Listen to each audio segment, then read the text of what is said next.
And we're back for another exciting episode of the Creators Collective. And this will be a particularly special week as we have our guest this week.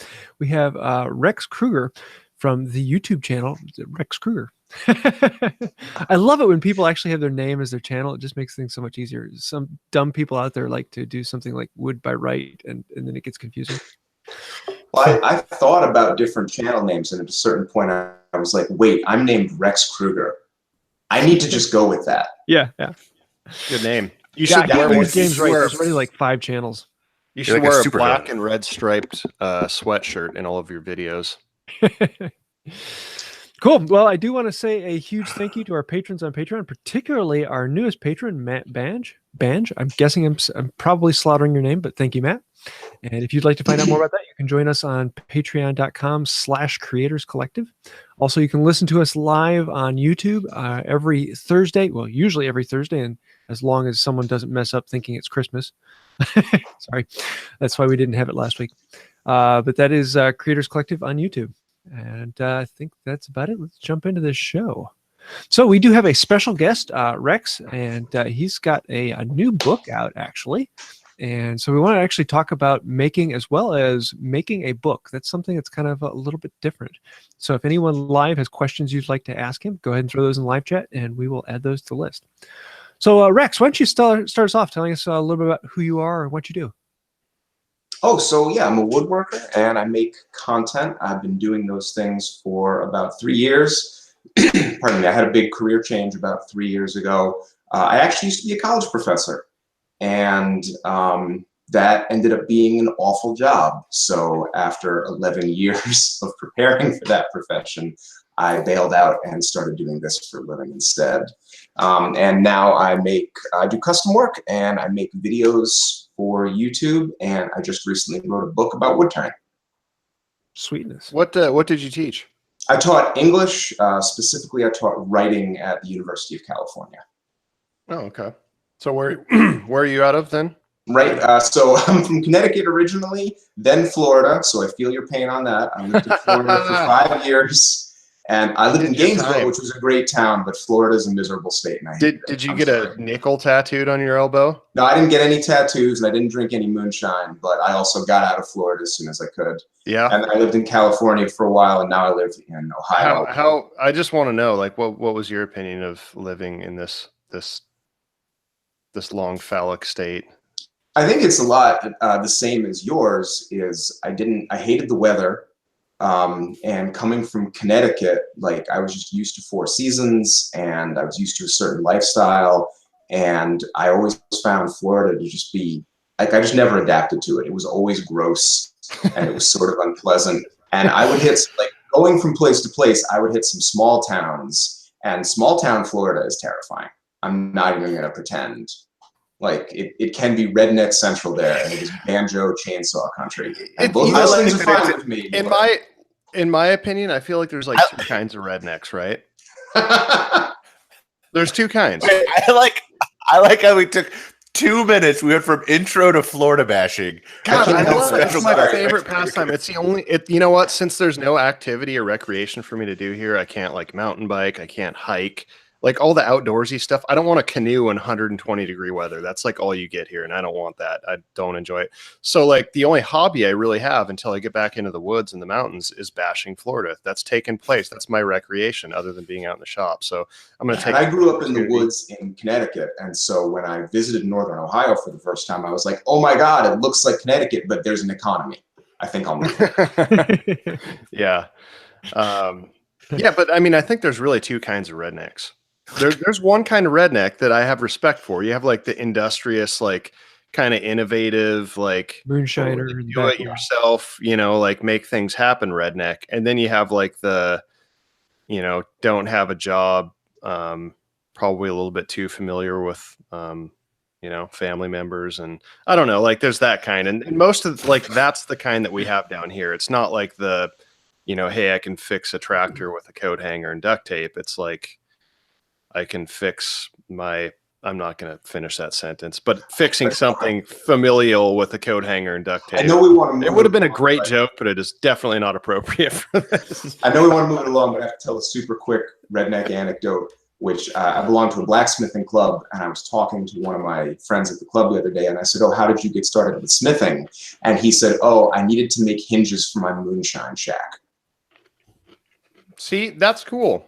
But that was officially the most redneck thing I had ever heard in my entire life. That's like the you know, like the creative, I don't want to say artistic redneck, but that's like, you know, the industrious, like I'm going to make stuff. I'm going to figure out how to, you know, if you can make a still, like I have respect. I haven't done that. That's cool. Like you have to be able to, you have to know some things to do that. He said the shine was very good. I'll take his word for it. But I mean, like you know, to pretend like you're applying for jobs and live off of state aid indefinitely. And, you know, Confederate flags everywhere. That's a different kind of redneck that, you know, anyway, I'm done. So Rex, what you been working on? So I just finished a 6-part series. I built my own wood lathe, like a powered electric lathe with multi-speeds and all of that stuff. That was a project. It took me 6 weeks, and I did it more or less to see if I could, and because I thought it would interest people. And I built it almost entirely out of stuff I pulled out of dumpsters. So I had less than $100 building a full-size wood lathe. I just finished that, and then just this weekend I made this rounding hammer with a couple of friends of mine who are sort of my blacksmithing mentors. Man, I saw that on your Instagram. That thing turned out very well. And you guys, I mean, you used top and bottom tooling and like hand struck all of those. Oh God, no! We used the hydraulic press for a time. Oh, I swore I saw a video on your thing where you guys were like actually striking in the fullers. So we did that to get the drifts off because the drifts would get stuck in the eye. Oh. And so we did some hand striking for that. We did do some of the fullering by hand, but especially the cheeking and stuff, that was all done on the hydraulic Yeah, that press. thing looks, I mean, that looks really good. I'm really excited about it. I haven't actually gotten to forge with it yet, but it feels great. It's a good weight. There's like 2.5 pounds. You know, and I think that I think that we have a few things in common because you've you know, done woodworking and you do woodworking and kind of it seems like the blacksmithing is something that you're kind of getting more and more into. Very much. There's something that, I mean, from before I got into blacksmithing and all of that, if I looked at, I guess if I could remove myself from actually being invested into making, and you look at stuff, it's really easy. Woodworking and metal fabrication stuff, it's very clean. It's very easy to make a nice looking thing. Like forging and blacksmithing stuff, it's usually not, I mean, once you start forging, I feel like you have a whole new appreciation for forged items because you realize how difficult it is to make them. But from an outsider's perspective, I think it'd be really easy to look at forged things and blacksmith things and be like, oh, that's ugly and unrefined. I'm not into it. I find blacksmithing to be much more difficult than woodworking. Yes. Like I pretty much taught myself woodworking. I taught myself wood turning. I never had any instruction in that, and it wasn't very hard. If I had tried to teach myself blacksmithing, I never would have gotten anywhere. Yeah, I haven't done a lot of blacksmithing. I've only done a couple pieces, but what I've done reminds me a lot of carving because it's very free form. There's nothing to hold it to. It's just it flows. I think that's why I've gotten like sucked into it. It's because I feel like I hardly get better at it, and that's frustrating. And I'm motivated by failure. Like that is my biggest motivator. If I do 100%. something and it's not up to my standards, I get pissed off and I will stay out there all night long until I get it acceptable. And I mean, I'm not like discrediting, you know, metal fab or woodworking because that's certainly a part of it. But for me, forging is like exponentially more difficult. Like it's just, and it doesn't seem like it would be hard, but you know what you want to do and trying to get it to that point. And for me, it's always a challenge. Every time I go out into the shop, there's like, I'm right outside of my ability. I'm just on the cusp. And I feel like I'm never quite where I want to be. And that's for me, that's a motivating factor to keep with it and stick with it and keep doing it. So when I started welding a few years ago, I was shocked at how similar it was to woodworking. You're cutting things to a line and you're doing joinery and it's very geometric and it wasn't very difficult. And then I started blacksmithing. It was completely different. Yeah. They're like not even similar. Yeah. It's you know, I tell people for me, it's like, I'll invest into some particular thing until I'm just good enough to make a lot of money at it. And as soon as I'm to that point where I'm like, this could be profitable, I'm good enough, I'm efficient enough. As soon as I get to that point, I quit it and try and learn something that I'm terrible at, which is like the great business strategy. Yeah, it's the worst You're business. Obviously going to make a lot of money with that. Yeah, it's the worst strategy ever. But I mean, fortunately, I mean, that's where my interest is, though. I mean, I think that's why I've always hated every job I've had, is because it becomes routine. And as soon as it's routine, it doesn't matter how good I am at it. As soon as it's the creativity and the excitement of doing something new, as soon as that's gone, I want to do something else, which is terrible for business, but for my sanity and my interest, it always keeps me wanting more. Yeah. And thank God for, YouTube and Instagram and all the outlets that, I and a lot of us have to actually help us do that for a living. It's really amazing. Hey, what's everybody else working on? Yeah, Zach, what you got? I just got done talking. Let me catch my breath. You guys, nobody wants to listen to me again. Well, I'm finally getting around to restoring the scroll saw. So I put out a video like 8-9 months ago showing off the scroll saw that I just purchased and asking for a few, if anyone had any information on pieces I was missing for it. And I found a good friend down in, I think he's in Virginia, actually, Ed, and he actually collects foot-powered tools. And so he was able to send me a few parts, and I'm getting this thing up and going, and I'm having a blast working on this. And later today, I'm going to start working on making the flywheel for it. And so this will be a ton of fun. And so if you don't understand what it is, it's basically, it looks like a really large scroll saw, but underneath it, there is a 3-foot diameter flywheel and then 2 pedals that you're pumping while you're running the thing. Is it missing the flywheel? Yes. So I bought it. How are you going to fabricate that? What's that? How are you going to fabricate the flywheel? Well, I'm not going to. What I would want to do if I had the time and money and everything was into it was to do a pattern worker's job and make a wooden pattern that I could then take to a foundry and cast into a flywheel. Oh my God, that'd be amazing. And so one of these days I'd like to do that, but I want to get the scroll saw up and running before I, have time to do that. So I'm actually going to be making a wooden flywheel, and surprisingly, oak flywheel, if it's solid, is a very similar weight to the cast iron flywheel, because the cast iron flywheel is a fairly delicate thing with these thin spokes coming out. And so weight wise, it can be very similar. It look kind of odd because the rest of it is this massive cast iron beast with a wooden wheel. So I'm going to do that first and show how to make a flywheel. If you don't have one, you don't have to cast one. You can make one out of wood. It just takes a little bit different approach to it. And then maybe sometime in the future, I will then do the pattern maker's work and actually make a wooden one to cast. But we'll see how that goes. So hopefully in the next week or two, I'll have this beast up and running.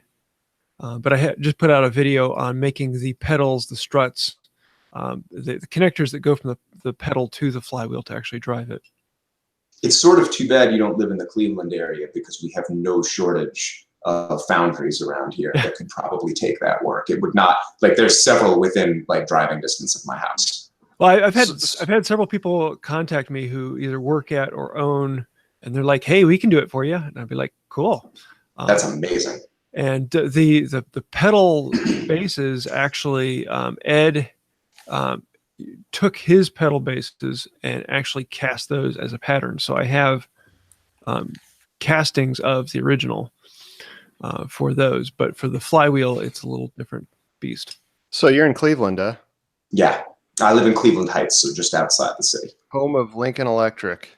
Home of Lincoln Electric, yeah. And somehow I did not hear about that massive get-together of everyone who I sort of worship in my hometown until days afterwards. So I was there. I know. I could have met you. I could have met Jimmy. I could have met a million people from YouTube who I'm really invested in, and I've been watching their content forever. And it was days after it was over that I first heard about it because apparently I'm an idiot.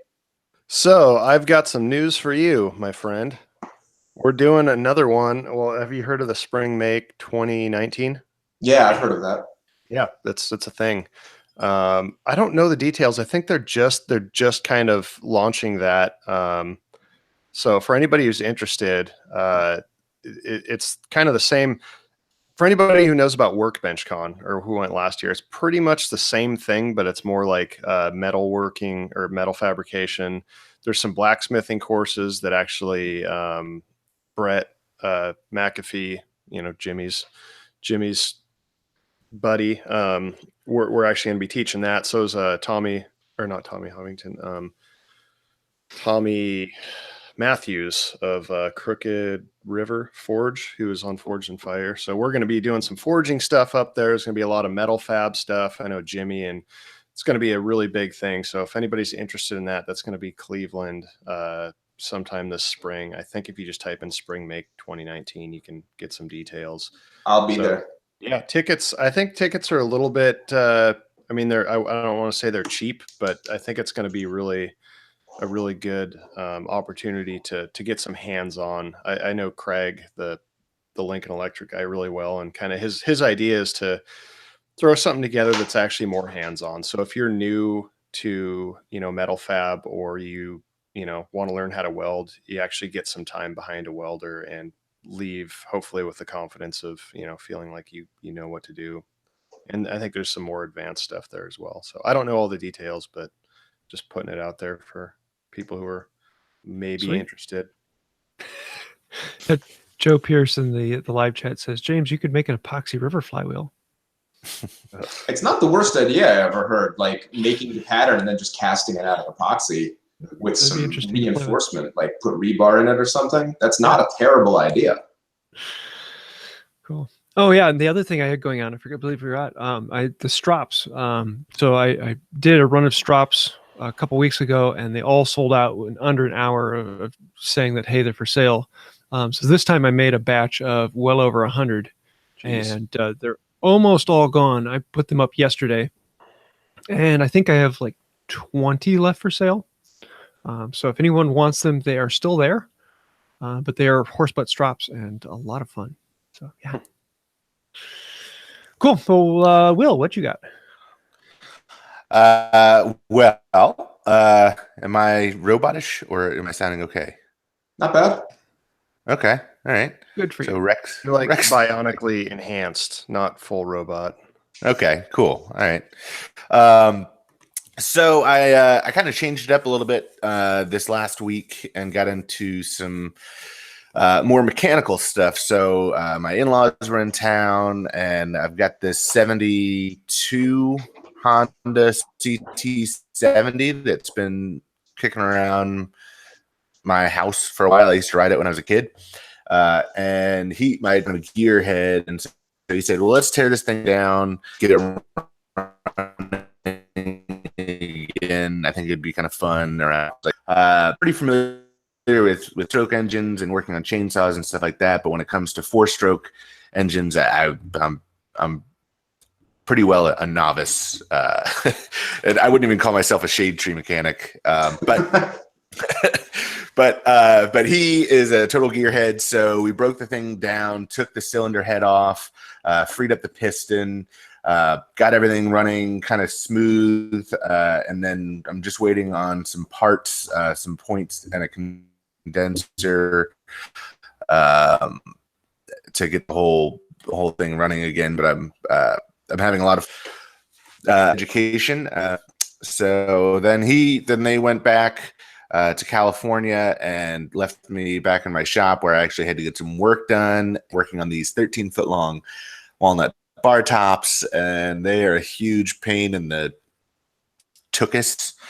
I mean, just the jointing and planing 13-foot long boards and actually getting a decent reference like surface, and they're unwieldy. And so I did the first glue up of the longest bar top yesterday afternoon, and I'm hoping to get all that stuff out of my shop next week, so then I can move on to a pocket knife display case that is a commission out of, and that one I'm pretty excited about because they pretty much gave me free reign to do whatever I want. Like, they kind of give me some parameters about the size that they want to do, but all the creative touches, all the joinery, everything in it is basically I get to do whatever I want. So those are projects. No one ever says that to me as a commission. No one's ever like, here's the thing, but do what you want. Be creative. That's never happened to me ever. It sounds wonderful. Good for you. Oh, it's amazing. Mostly, those are my favorite commissions. Those are my favorite commissions where somebody goes. Those are pretty much the only ones I take at this point. Did we Really? as well? No, I'm here. Can you hear me? Every now and then we get about half of what you say. Yeah, that's about my wife too. All right, I'll tell you what. You guys keep talking about what you're doing. I'm gonna go reset my Wi-Fi, and I'll be back in 3 minutes. Well, what you got, Zach?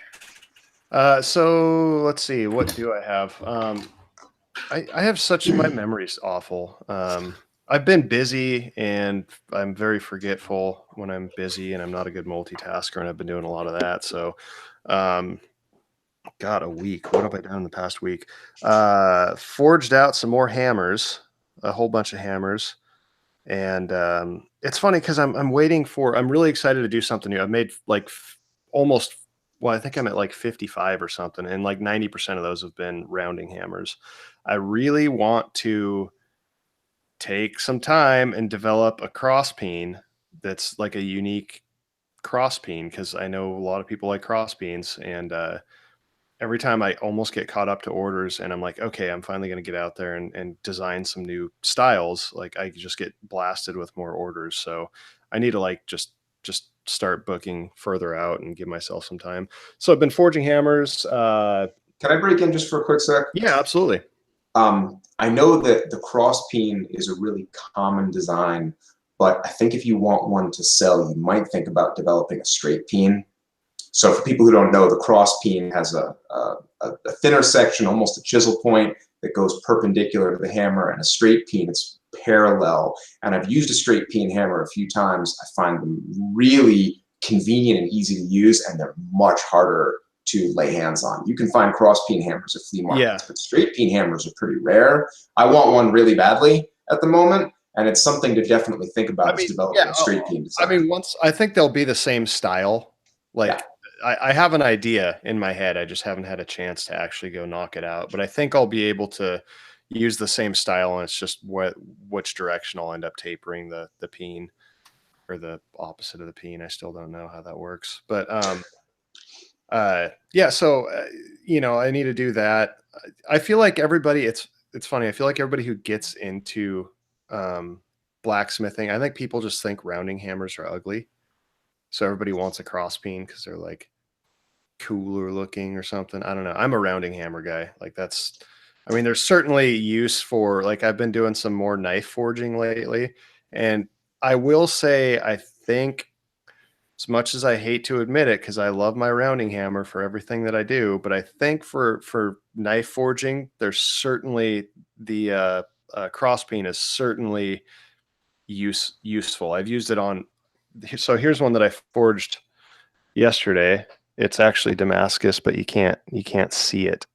You can't see the etch because it's just out of heat treatment. But the heel here, like when you're trying to move material and kind of move it in a certain direction, I had to use a cross peen to pull that heel out. So I certainly think, you know, that kind of stuff is useful for more of that. But for general forging and ornamental stuff and moving metal, I really, really like rounding hammers. So that's kind of what I've been up to, what I plan on doing. And here's some really big news too. I'm actually going to put out a YouTube video today. I'm editing it right now. So that's going to happen. It's been, I don't even know. I think it's been since October since I put out a video, which is the longest I've ever gone. And I keep getting, I was saying before the podcast, I'm getting tons of emails now, people asking me if I've quit YouTube. No, but I definitely took a break. It was really nice to, you know, I got into this because I like being in the shop, and I like getting in that zone where, you know, you're so invested into what you're doing that you forget to eat. And before you know it, the day's over and you're not done with your work yet. That's That's what I love about making. And it's really easy to get wrapped up for me, to get more wrapped up if I have the camera around me in my tiny shop and trying to move a tripod around, which is a nightmare. My lighting's terrible. So just trying to set up all the stuff to record and then edit the video. I don't love doing it. I really don't. I mean, it's not bad, but I much prefer working in the shop and just getting completely lost in what I'm doing. So I guess I took, 3-4 months off to just kind of get back to that and really develop a new skill set and focus on learning instead of producing. So it was really nice to do that. And like I said, all of my money the past 3 months has come from forging hammers and selling them, which was a nice break from, cranking out sponsored content. So it was nice. And it was nice to prove to myself that I can still, make money on my own. So, but I do have a new video coming out probably within an hour or so after this podcast. I just finish editing it and it's going to go live. I also have, I think, the best hammer I've ever forged that I'm going to be putting up for auction on my Instagram right after the podcast as well. Hammer number 50, which I made exactly to my own favorite personal specifications. I actually really want to keep it for myself, legitimately. I made it like a month ago and I'm going to take all of it. Just turned out perfect. I really do. What's that? You're driving up the price now. I can't hear you. You're driving up the price. And I agree. You're selling the heck out of it. I want to look at it now. I mean, I'm not trying to. I honestly really want it. So I have number 14 that I forged. That's my main forging hammer. It's kind of the same style, but this one is just, it's 30 some iterations better. And it just turned out perfect. So I don't know. I like it. I'm going to take all the measurements so that I can make another one for myself. Anyway, that's what I'm up to. So stay tuned for a new YouTube video. Well, I have a couple questions for you, Rex. Particularly, I'm interested in, you just wrote a book on setting up a turning shop, and I'm more interested in the book process itself. Well, what all do you do to self-publish a book? It sounds like an interesting making experience. Can I describe the book really quickly? Yeah, definitely.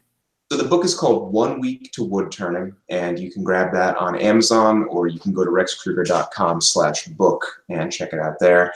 And what happened with the book development is I thought, I should do a video about all the things you need for wood turning, because I bought a lathe and I was like, great, I'm ready to start wood turning. Oh wait, I need some tools. Oh wait, I need a grinder. Oh wait, I need a hone. Oh wait, I need a jig. And the process of oh wait took me literally 6 months from buying the lathe to when I actually started turning something.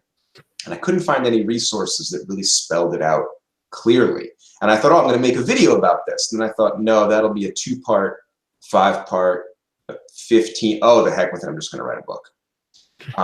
It just seemed to be the sort of thing that would be so much better suited to a book format, because there's so many lists and checklists and pictures of things and comparisons that the video format didn't lend itself to it at all. And so I was able to write a book that's 150 pages long, so it's got a lot of detail, but it's digestible length, and it's packed with illustrations and diagrams. And so instead of a video where you'd have to pause something all the time, you can flip back and forth easily, and you can mull over the details. So it should make the process of setting up the shop very painless for people. And the idea is that with the knowledge, you could do it in a week. So the question you asked, though, was what was the process? It's funny because I have an English background and a writing background, and I've done a ton of it. So I thought, that'll be easy. And writing the manuscript was easy. I wrote the book in 3 weeks, just cranking it out a couple hours every morning. And then I got the manuscript done, and I was like, I'm 90% done. This is amazing. I'm going to write 2 or 3 books a year.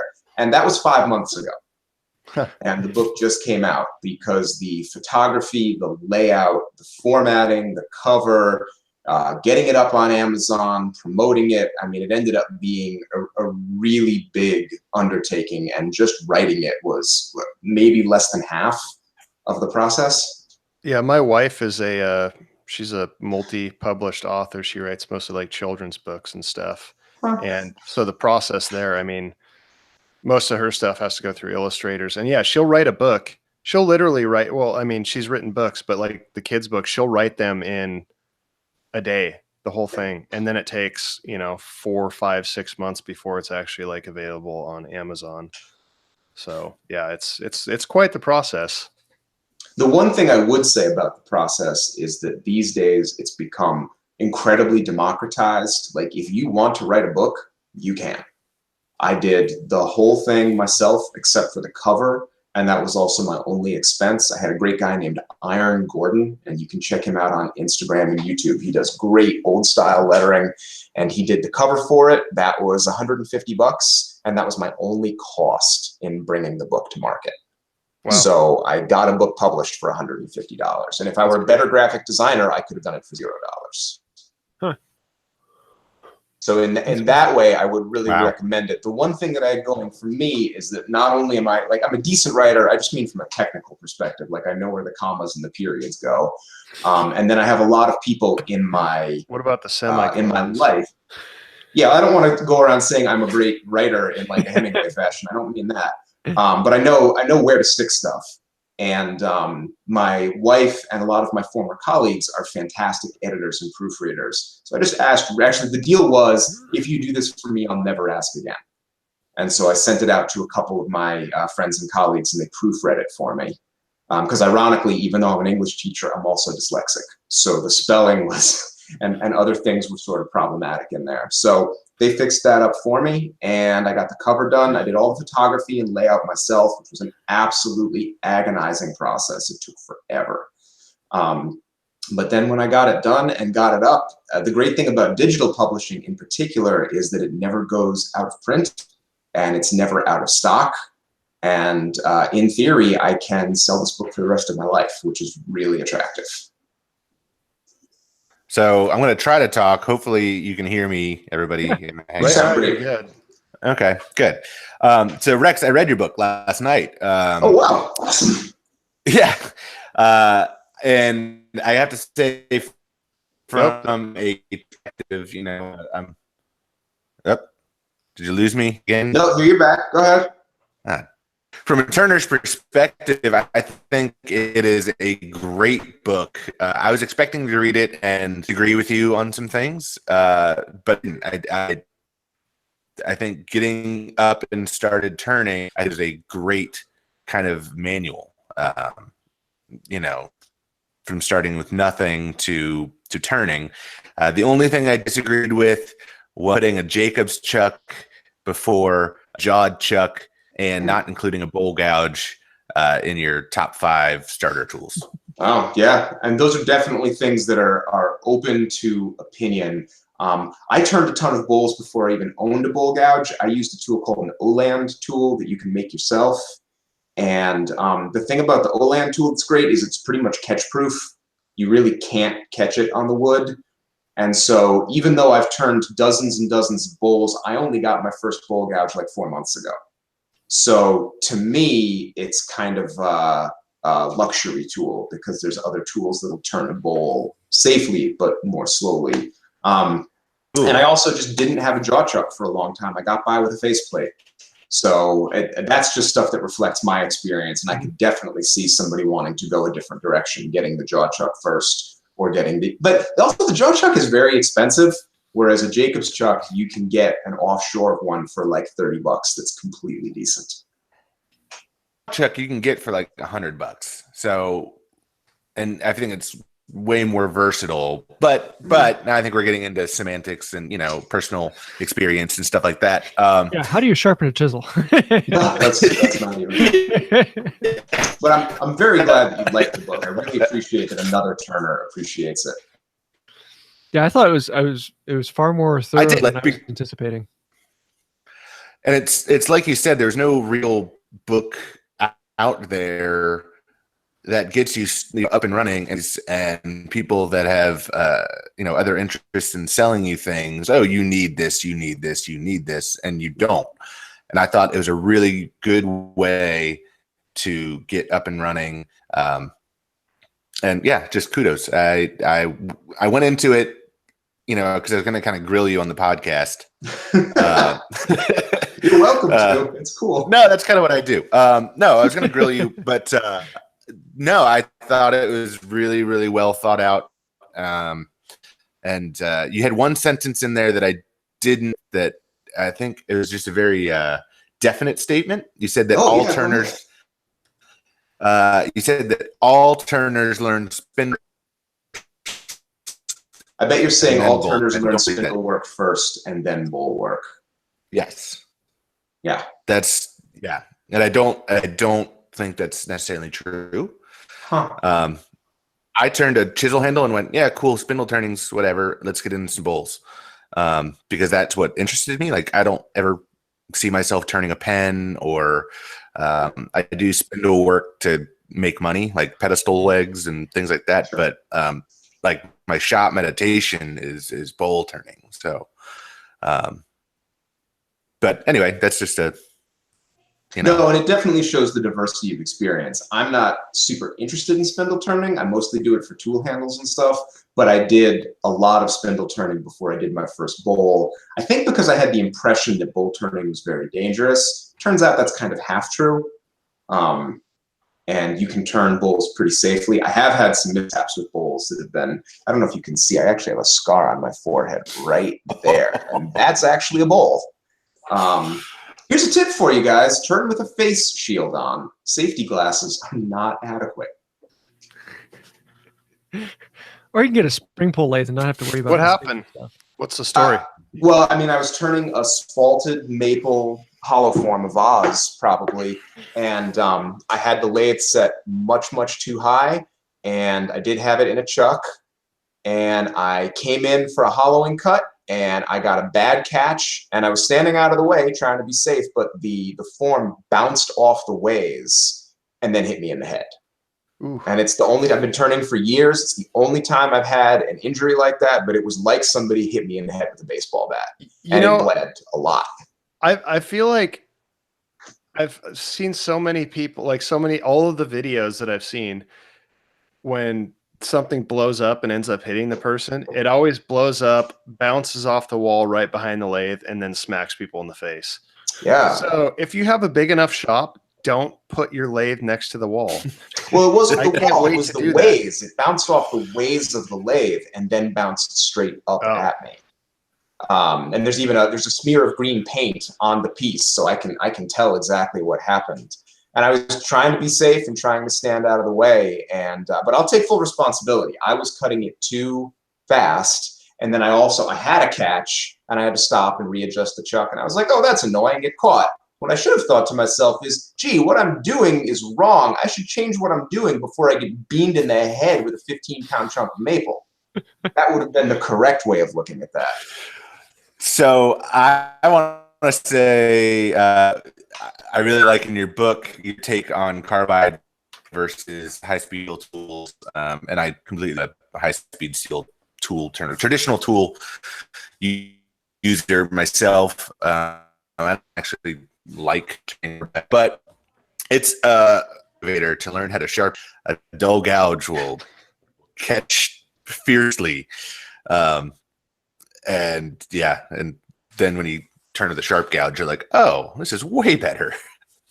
Yeah, and just to flesh out what Will is saying a little bit, I get into the debate about whether people should use carbide tools or high-speed steel tools. I have a couple carbide tools that I made, which I think is an excellent idea, by the way. Most of the commercial ones are much too expensive for what you get. I bought carbide inserts at a machine shop, super cheap, and made my own tools for peanuts. I use those tools all the time, and I really like them. But I think starting with carbide tools is a bad move because you're always tied to buying the inserts. And if you do a lot of turning, that's going to be pricey, and it also limits the cuts you can make. They're a great addition to the toolkit. I wouldn't see why anybody wouldn't have one or two. I turned an Ipe vase a while ago, and that was so hard that without carbide, I never could have turned it realistically. But for 95% of what I do, I'm a high-speed steel guy, especially because you can change the geometry of your tool. You can recut it to a different shape, and you can do that on the fly. Carbide is just it's much more limiting that way. You're stuck with that geometry. So what's your bang for the buck, best bang for the buck high speed steel like set or brand that you go with that's like a not too crappy and not overly unnecessarily expensive? Is there like a good standard that you guys? Yeah, so for spindle tools, I've used a couple of Hurricane tools, which you can get on Amazon really inexpensively, and I like them. And then all of my bowl gouges I actually bought from a more experienced turner in my blacksmith club, and they're all Robert Sorby bowl gouges. And even though the Sorby ones go for about $80 a pop, you really only need one when you're starting out. I have two that I use a lot, but that's a kind of a convenience. And $80 for a good bowl gouge that will last you a long time and really holds a good edge. I'm super cheap. I'm like, that's kind of like the theme of my channel. I'm the cheapskate woodworker. But I love my Sorby gouges, and I would stick with them. I think they're very reasonable, medium price tools. Mm-hmm.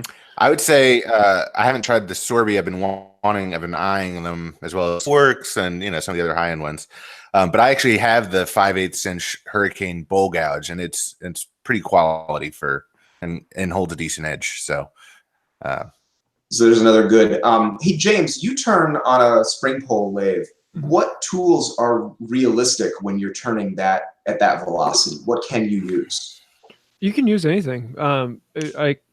The hook knives are really nice because you can go at a much slower speed, and so you can actually slow it down so you can see the rotation.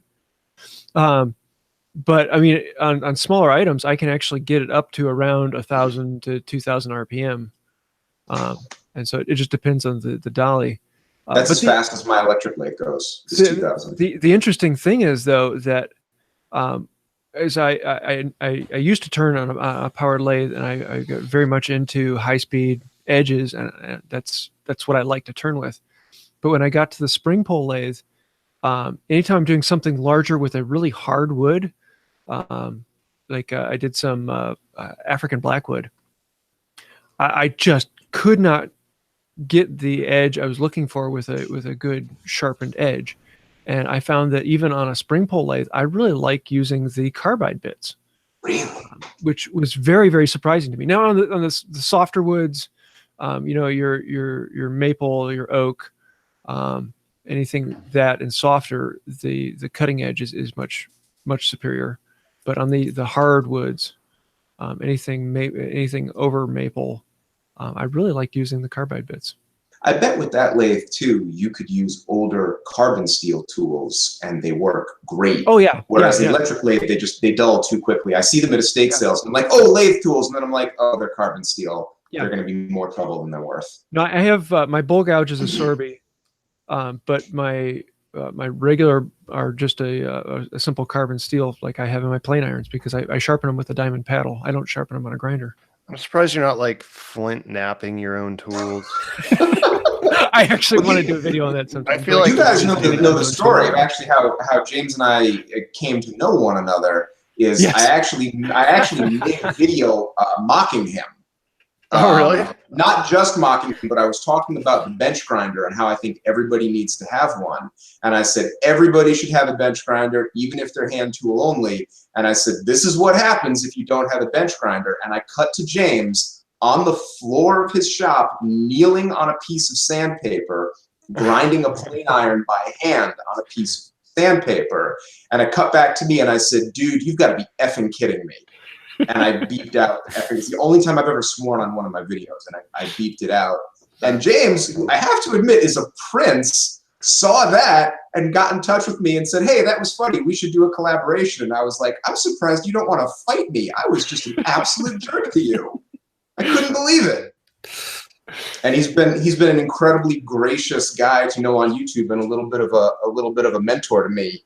And if somebody had approached me that way, I would have been like, you, out back, let's go. Cool. Well, I think we're running a little low on time, so let's skip the Creators Photo Challenge for this week. You guys have one more week to get that in, and you're going for bokeh. So put that as a hashtag, Creators Photo Challenge on Instagram, and we'll be judging you next week. Yeah, what were we doing? What are we watching, reading? Will, what you got? Not much. So I'm reading a lot. I've got a lot of books. I got the new Mike Pekovich, Why and How. Got a signed copy for Christmas. And so that's been a beautiful book. Anybody who's listened to this show before, Pekovich fanboy. And I'm watching Donny Boy on YouTube, who does some small engine mechanics T70 that I'm rebuilding, and it's kind of a slow week for me. What about you? Cool. Guys? Rex, what you got? So for reading, I just got the book. It's called Hands Employed Aright, and it's a Lost Art Press book. If anybody doesn't know Lost Art Press, they're by far they're the source of my favorite woodworking books. I do book reviews for my Patreon page a lot of the time, and I have to admit, I think most woodworking books I read aren't super good.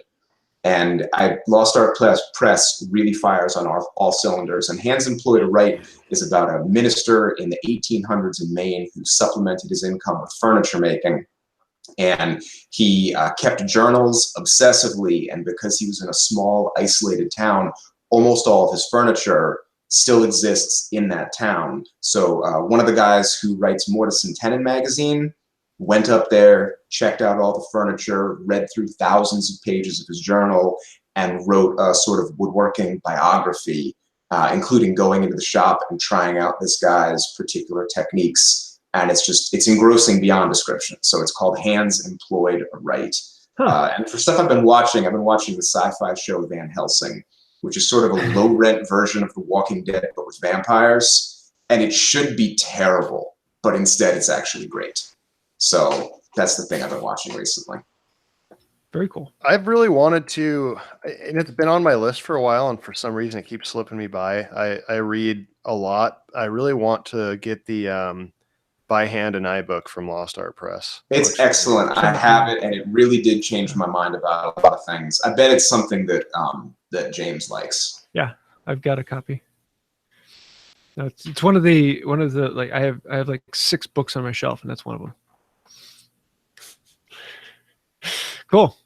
Well, I have to say, I have a video that I watched, I don't know, 7-8 years ago on YouTube, called "Grinding the Crack" by Jeb Corliss. He's a of all the things he could have named his book. And endless combinations of words, and those are the ones he chose.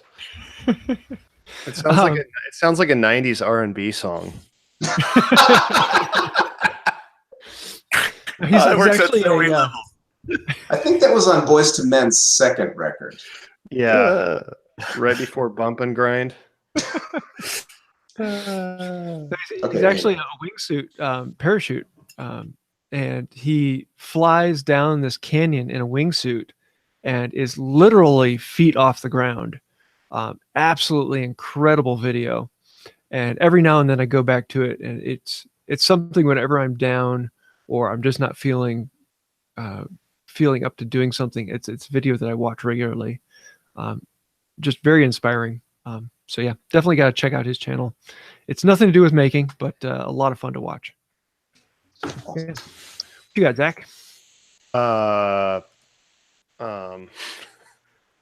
Yeah, that kind of. Yeah, I'm reading another book on it might be the same one I was reading last time. It's called Emotional Design by, I think, Don Norman, and it's okay. It's not great. I mean, he wrote another one that everybody raves about, and I read that, and I wasn't crazy about it either. The Design of Everyday Things. And I mean, I actually like that book a lot. God, I thought it was. I mean, it's not that it didn't have. I don't like the way he presents things, I guess. All right, outside. Let's go. Well, I mean, there's good information there, but it's like, it's not an entertaining read. Yeah. Not that I read things necessarily to be entertained if it's informational, but like there's definitely a compromise. I read that book during my dissertation, and it's actually in my dissertation, and I wasn't reading it to be entertained. I needed some facts out of it, and so I was in a very different mode of thinking when I read it.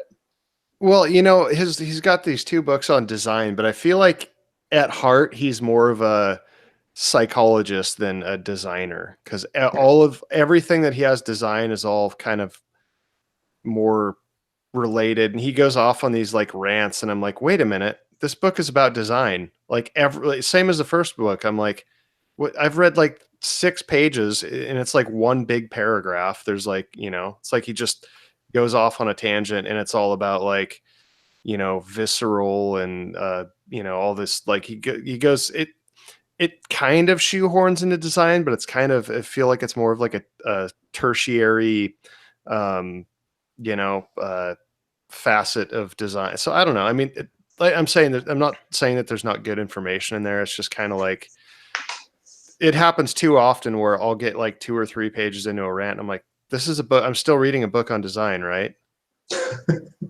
It's not actually, like, for me, a book on design is usually about like lines and you know, form and shape and dimensions and influence and inspiration. Most of his books they're more like, you know, about human nature and I don't know. I'm not saying, like I said, they're worth reading. I'm not like knocking it. It's just I'm excited to finish it and move on to the next book. I'll leave it at that. Which, since I don't think we've done this since Christmas, I got the Anvils in America book by Neil Postman, and I'm excited to do that. It's like $800. It's absurdly expensive. It's not really that high. It's like 100. I don't know. It's like probably $100 or something like that. But it's really cool. I mean, it goes through the history of anvils in America, and even before that, a lot of, probably the most comprehensive anvil book out there, and a lot of other stuff too. There's just a lot of things. I haven't started it yet, but I've thumbed through it, and what I think it's really neat. It has all the old like signage and advertisements from like the, you know, anvil companies from, you know, 200 years ago, and it's pretty neat. So very cool. Oh, I forgot the joke of the week.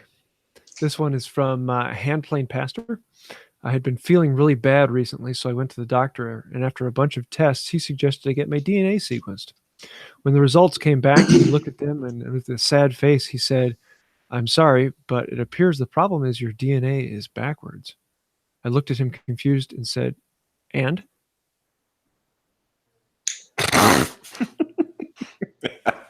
I see. That's yeah, it's one of those. I think it's funnier if you see it written out. Yes. So, yes, if you'd like to have your joke submitted, put that in. We have a list of quite a few, and we'll be getting to them. So that's a good one. Cool. Well, what's your favorite product of the week, Zach? God, I had one too. Somebody else go first. There was one. I made a mental note in the shop the other day, and I totally forgot what it was, because that's what I do. Oh, what about you, Will? Ooh, I have one. So a hand impact driver, which I was unfamiliar with until my father-in-law was in town and we were working on this bike, and there's a lot of corrosion in the bike and like locked fasteners and things. And we went and picked one of these up for like $10, and you kind of preload it in whichever direction the screw needs to turn. So usually lefty loosey.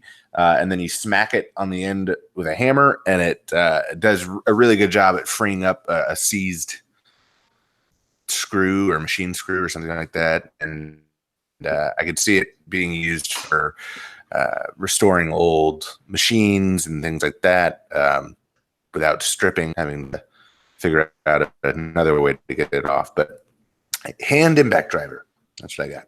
That actually does sound super handy for vintage machinery, because I run into that stuff a lot when I buy old stuff at auctions or estate sales. I have one for my tool restoration. Yeah, they're cheap. Very useful. Cool. Zach, do you remember yours? Did everybody else go already? No, I'm just coming back. Go for it. Sorry, I'm just trying to get my video ready for YouTube, so I'll stop doing that. I'll start focusing. So somebody else go. What you got, Rex? So mine for the week is going to be the Vaughn Bear Saw. You can grab these on Amazon. I put a link in the description. It's basically a Japanese style pull saw with a replaceable blade and a little plastic handle. And I'm usually a Western tool guy. I'm a push saw sort of guy, but I got one of these. They cost $21. And they'll rip, they'll cross cut, they'll go through a 2x4. They're fine enough for joinery, and you can flush cut with them. And even though it's completely different than like the back saws I usually use, it's become my go-to for so many shop tasks, especially for its cheapness. That's actually historically known as a Turkish saw. Oh, no joke! Because it's halfway between the Eastern Japanese straight handle, where you hold it with two hands, and a Western where it's a grip style, but gripped in line. So this is actually based on a historical tool form? Mm-hmm. Yeah, it's a Turkish saw, which is no idea. I of, thought some industrial designer just cooked this up. No, it's actually then based off of an earlier style, which is the Egyptian saw. Wow. So okay, that's a very old style of saw. See, James, you should write a book on like the history of hand tools. I would seriously, I mean, I would read that. I'd have that. That's like, make a good coffee table book with pictures and historical references. I'd be all over that. Yeah, actually, Bearcat Saw, he's about to start listing Turkish style saws for his saws. I'm gonna have to pick one of those up because I do love this one. Yeah, it's if you like Western saws, but you want a pole saw, it's that great balance between the two. Huh. So cool. Well, I have to actually go with something that I've overlooked, and I realized I haven't actually used this as my favorite tool of the week, and it is the Veritas twin screw vise. It's the vise I have on the end of my bench, and I use it literally every single day. In some cases, hundreds of times in a day. And it is a phenomenal quick vise, and it has become the vise I use more than anything else. And I have, 15 different vices I have at my disposal in my shop. And I use it constantly for everything. And there's very little that I can't do with it. And yeah, so definitely my go-to vise. So Zach, do you have one? Yeah, it's not, I don't think it's what I made a mental note of, but it's a great choice nonetheless. I'm going to go with popsicle sticks. Get yourself, next time you go to the craft store or, the popsicle stick store, get yourself a bag of popsicle sticks. I have like the 50 or 100 thing, and I use it all the time for when I don't want my fingers to get icky. No, when I'm mixing up, like I use it all the time for epoxy. That's like that's what I use it for like 90% of the time. All those river tables that I do, I mix it up with popsicle sticks. No, but so it's not that popsicle sticks aren't cheap enough, but I'm in the same boat. But every time I go to Starbucks, I just take all of the wooden stirrers from the station and just put them in my pocket and walk out. And I've actually been doing this for so long that when we go, sometimes my wife will just scoop them up and hand them to me because she gets embarrassed when I do it. So she does it to head me off at the pass. So popsicle sticks are cheap, but Starbucks is free. That's true. And but you probably have to buy that terrible coffee when you go. I have just walked in and grabbed them and walked out again. I'm a little embarrassed to admit it, but I've done it. Thievery. Yeah. Oh, yeah. And I go for Korean barbecue with a friend of mine all the time, and he distracts the waitress, and I take all the chopsticks from the front desk and walk out, and then we split them up afterwards. Because chopsticks are really useful in the shop. I know I'm terrible. That's frowned upon. See, I have the kids, and whenever they eat popsicles, they know that they put their popsicle sticks in my shop, and they actually they eat popsicles at about the same rate that I use popsicle sticks, and it's worked out perfectly for years. Wow. I do that with toothbrushes, which is also kind of gross, but you can never have too many. You can never have too many nylon brushes. Someone goes to throw away a toothbrush in my house. I'm like, up, that goes down in the shop. Come on, Daddy needs that. That's yogurt cups with me. Yeah. I use them for finish and mixing up epoxy, stuff like that. Yeah. Cool. Well, I think we have used up enough time, and we're sorry for taking all of your valuable time today, but we are glad you spent it with us. So I do want to say a huge thank you to our guest, Rex Krueger, and you can find out more about him if you go to youtube.com/channel/Rex Krueger, or just search for Rex Krueger. And it's Krueger. Ding, ding, ding. And what's the name of your book again? It's called 1 Week to wood turning. And you can just grab that on Amazon, or you can go to rexkrueger.com/book. And I dropped a link in the show notes, so you can see it there. Fantabulous. Well, thank you for coming on today. It was my pleasure. Thank you guys very much for having me. I've been listening for, I think, as long as the podcast has existed, and I've always loved it. Cool. Well, this has been another good week. And if you'd like to find out more, you can follow us wherever podcasts are normally held. And if you'd like to join us live, we record most Thursdays at 10 a.m. Eastern time or 9 Central time for me, because I'm the only one in Central time and I have to. Okay, enough of that. So thank you for all. And until next time, have a wonderful day. See you later. Thanks a lot.